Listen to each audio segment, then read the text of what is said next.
our guy Matt Broder was obviously at OTAs today, and he sent a outline of his notes, what he's looking at, different players, and there's a couple that I'm excited to break down. We'll get into that in just a minute, but first, we talked about Jameson Williams. Obviously, the Lions' future star receiver was suspended 6 games because of a gambling problem.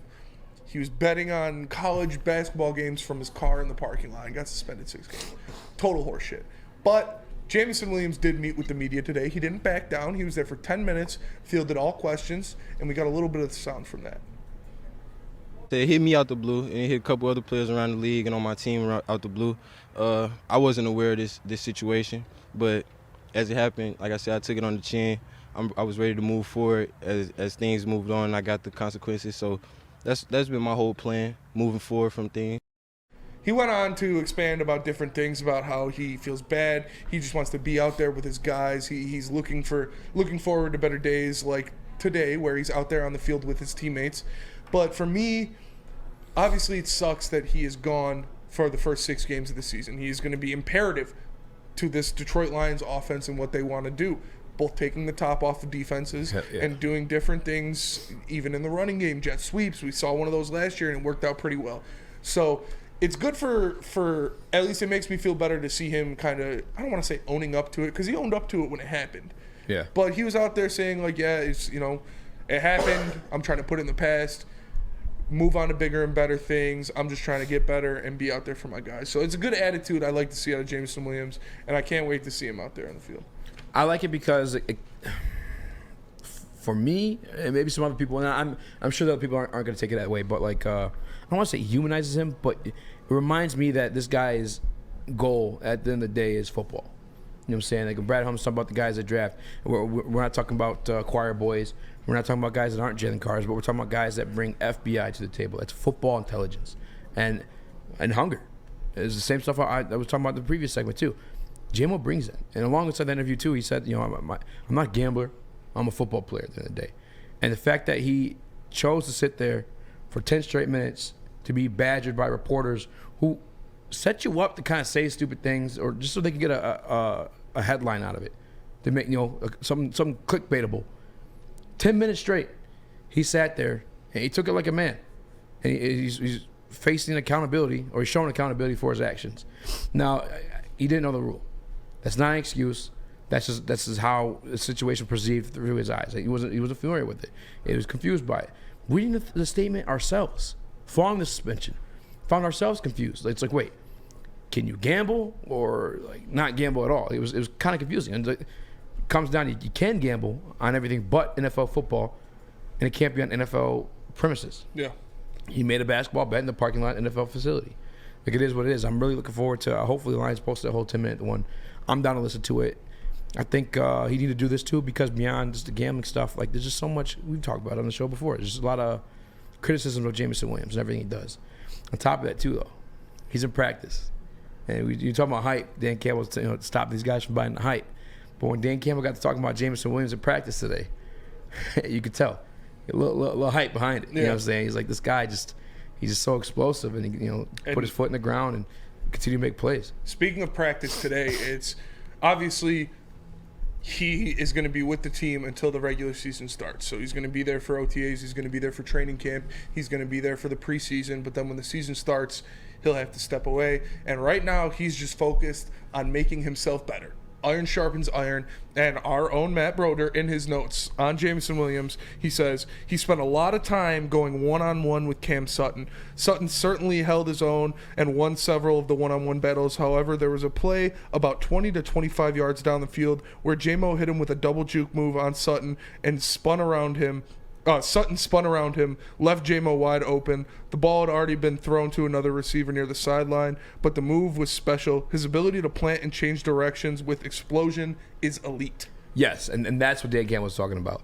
Obviously, he's able to get off the ball, but put his foot down to make a move like that. Like, again, Dan Campbell, in the same press conference, talking about, like, not buying the hype.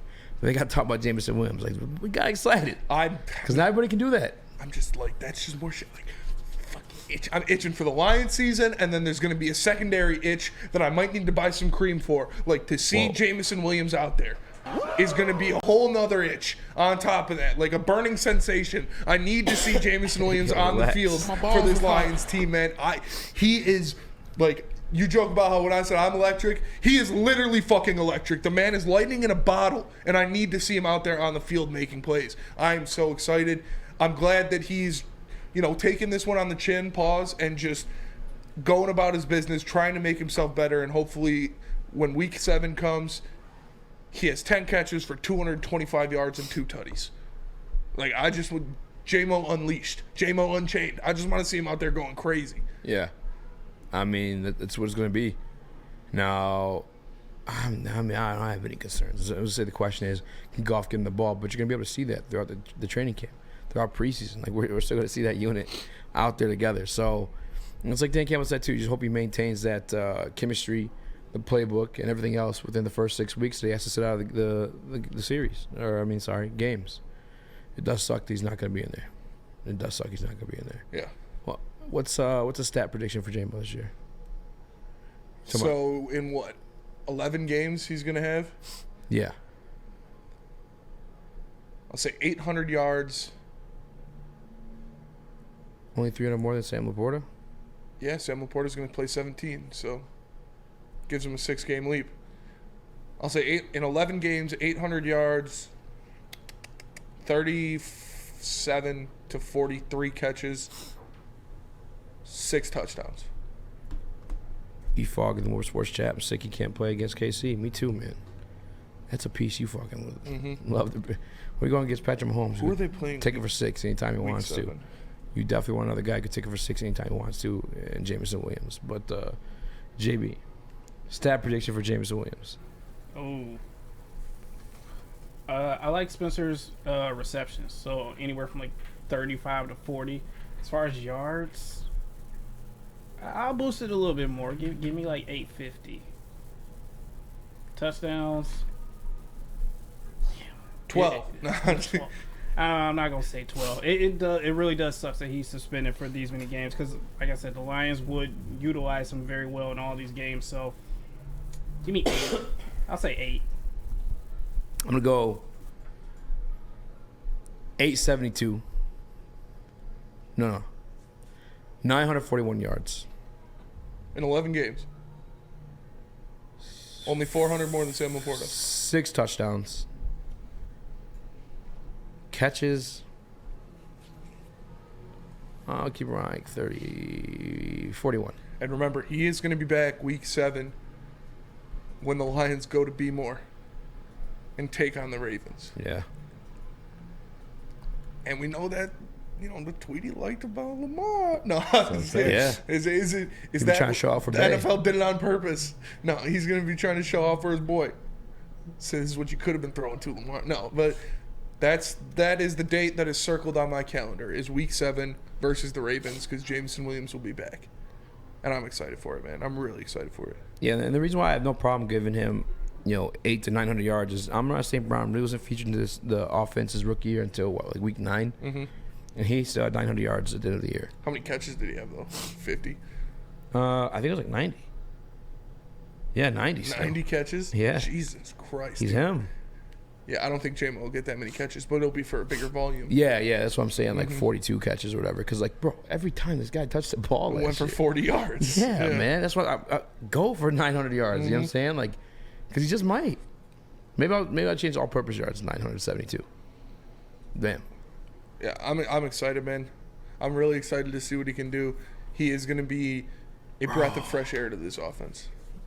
Imagine like a bootleg or like a play action one way with Jahmyr Gibbs. Or just have Jahmyr Gibbs on the outside somewhere. Yeah. Like a bubble screen set All up. the eyes look over there. Yeah, you play action Dave Montgomery just to switch around, hit J-Mo on the screen. No, imagine And then run the same exact formation, hit Jahmyr on the screen. Imagine a bootleg fake pitch to David Montgomery or Jahmyr Gibbs. Everybody offensive line rolling Freezes. to the left. Yeah. Jameson Williams screaming down the right sideline and just. Jared Goff hits him in the back of the jersey. Bam. No, but that's what you're gonna see some shit like that. They're gonna do that, like how Ben Johnson set up plays off of other plays. You're gonna see that a roll, a pitch or a stretch to the left, Sam Laporta or somebody coming across, Amon-Ra St. Brown coming across the middle, hit them. Everybody going to the left. They're going to hit that a couple times, and then one time they're going to fake that, pull it out. The whole defense is going to be moving that way.